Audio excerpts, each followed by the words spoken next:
Hello दोस्तों, result मित्र के platform पर आप सभी का स्वागत है। मैं अभय प्रताप सिंह।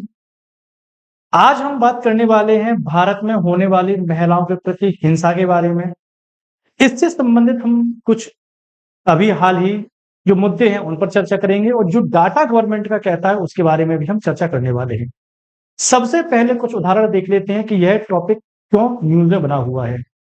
हाल ही में हमने एक केस देखा जो कलकत्ता में होता है और यहाँ पर जो जूनियर डॉक्टर थे किस प्रकार से उनके साथ अमानवीय व्यवहार किया जाता है, उनका रेप किया जाता है और मर्डर कर दिया जाता है। सरकार की संवेदना आप यहाँ पर देख सकते हैं कि हद तक गिर चुकी है कि उसने जो अपराधी हैं उनके बारे में कुछ डिटेल न देकर, बल्कि जो यहाँ पर महिला जिसके साथ में पूरी घटना घटित हुई है उसकी प्राइवेट डिटेल्स, फोटोज यहाँ पर पब्लिक के सामने रख दी हैं, जिसे कोर्ट को कहना पड़ा कि आपको ये इमेज हटानी पड़ेंगी। ये आज की डेट में हमारे यहाँ सरकार की संवेदनाएं हैं लोगों के साथ में।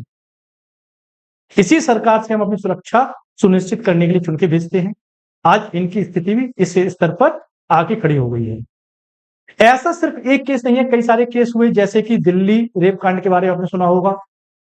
कैसे उनको कुछ वर्ष पहले ही फांसी दी गई है एक लंबी प्रतिक्रिया के द्वारा। इसी संदर्भ में 20 अगस्त 2024 का दिन महत्वपूर्ण है, जिस दिन एक पुराने मामले में 6 लोगों को उम्र कैद की सजा होती है और 5-5 लाख रुपए का यहां पर इनके ऊपर फाइन किया जाता है। अगर हम इस केस के बारे में बात करें तो मैं आपको गारंटी दे रहा हूं, आपका खून पल जाएगा, आपको इतना क्रोध आएगा कि अभी इन 6 लोगों को आप जान से मारो।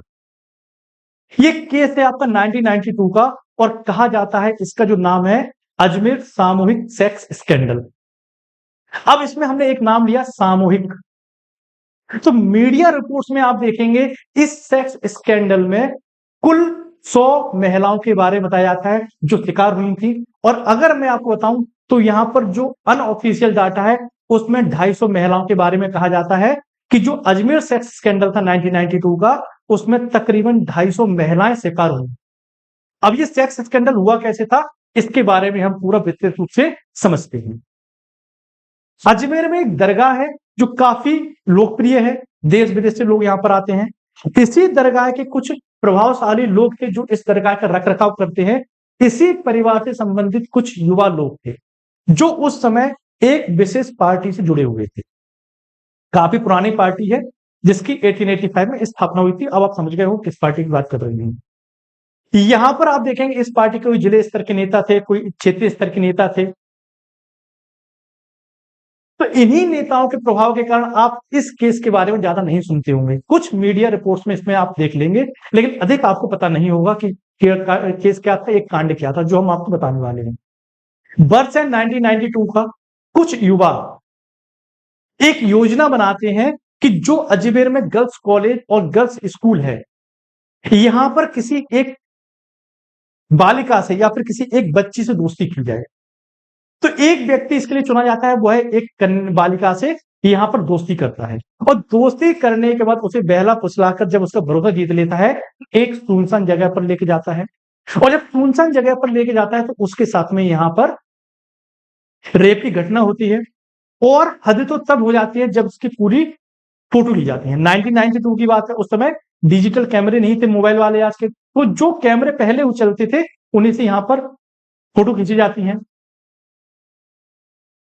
और जब महिला के यहां पर फोटो उनके पास पहुंच जाते हैं, फिर महिला को ब्लैकमेल किया जाता है, बालिका को ब्लैकमेल किया जाता है कि वह अपने एक दोस्त को लेके आए, नहीं तो उसकी इस फोटो को पब्लिक कर दिया जाएगा।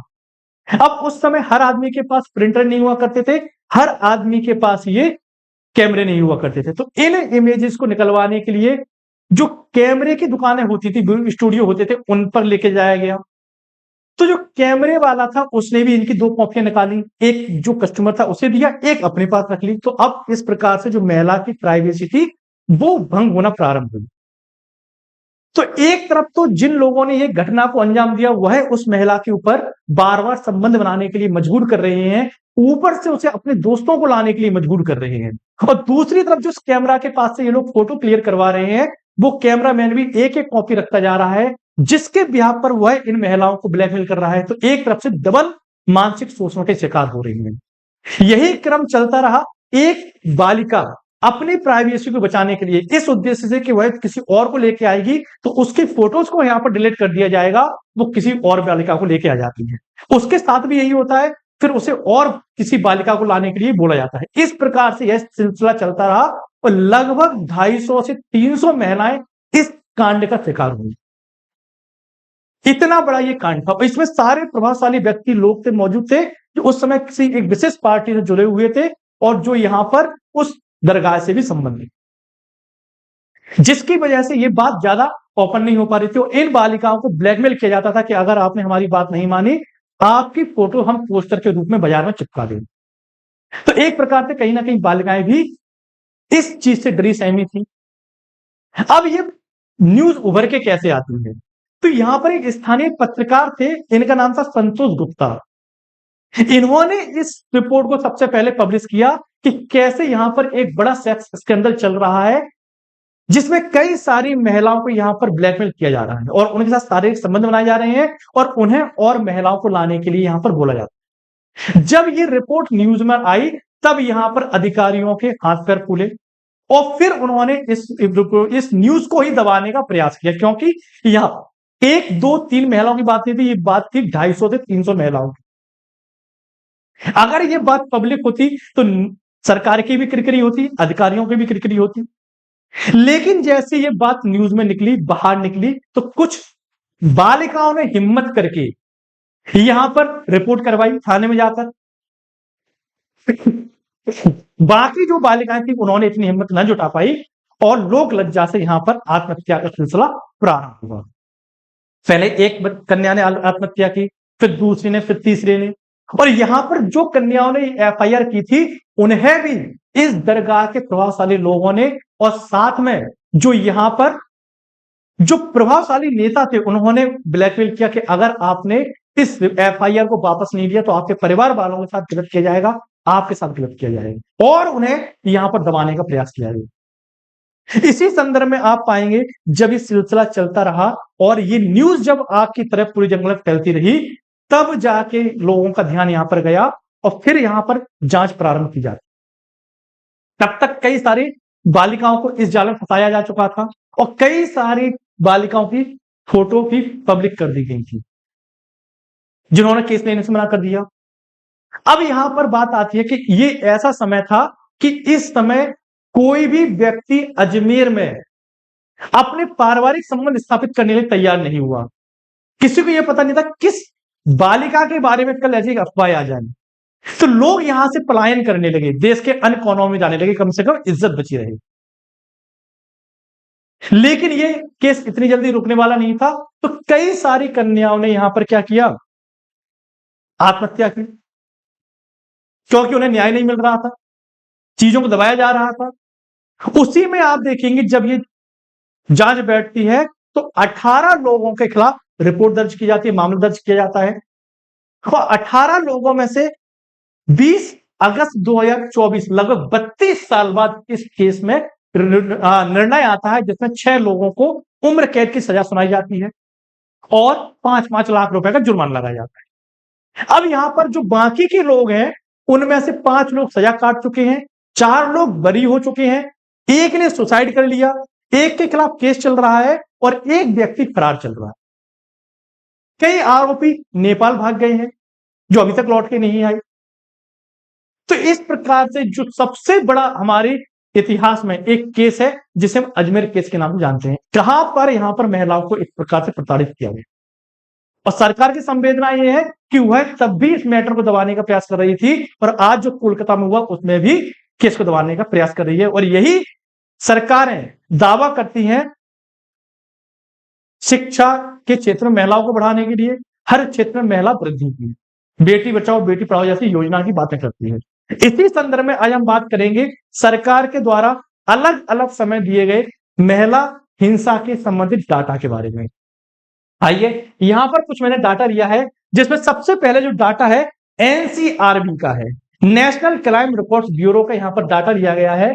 और नेशनल क्राइम रिपोर्ट्स ब्यूरो ने कहा है कि वर्ष 2022 में महिलाओं के खिलाफ जो हिंसा के केस आए हैं ये आपके 4,45,256 हैं। कितने हैं? 4,45,256 वर्ष 2022 में। और इसी में आप देखेंगे 2018 से लेकर 2022 तक जो महिलाओं के खिलाफ अपराध हैं, इनमें 12.9% की वृद्धि हुई है। कब से कब तक? 2018 से लेकर 2022 तक।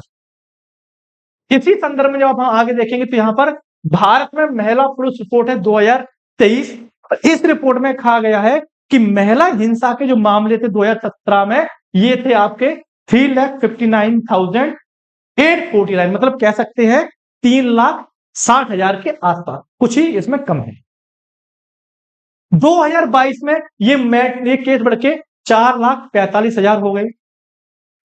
अगर हम बात करें औसत प्रतिदिन, तो 1220 मामले हमारी सरकार या फिर हमारे थानों में पहुंचते हैं महिला हिंसा से संबंधित, और प्रति घंटे 51 FIR महिला शोषण या फिर महिलाओं के प्रति हिंसा के केस में रिपोर्ट की जाती हैं।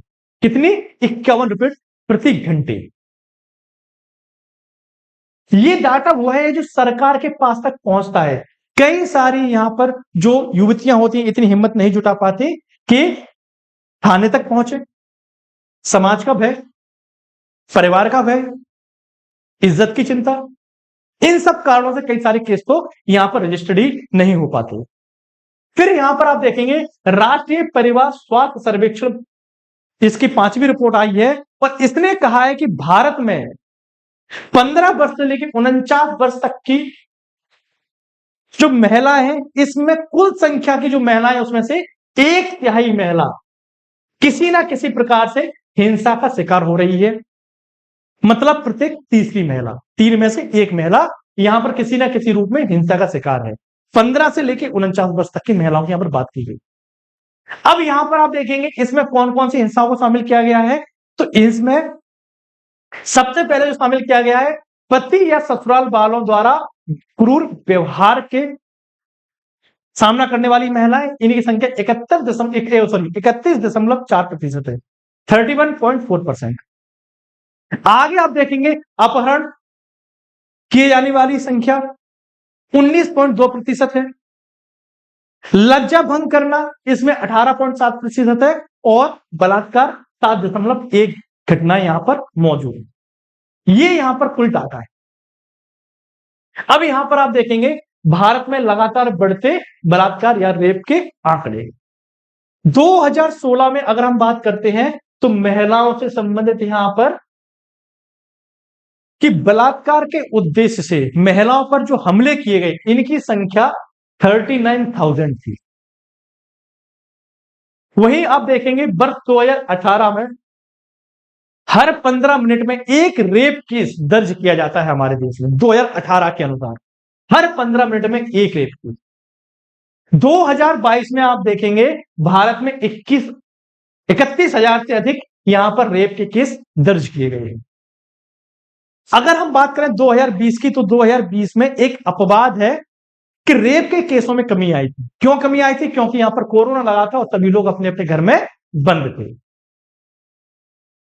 कोविड-19 महामारी में महिला हिंसा में वृद्धि देखी जाती है, और अगर हम कोविड टाइम की बात करें तो प्रति 1 लाख महिलाओं में 56.6% महिलाएं ऐसी हैं जिनके प्रति यहां पर घरेलू हिंसा के केस दर्ज किए गए। 56.6% महिलाएं।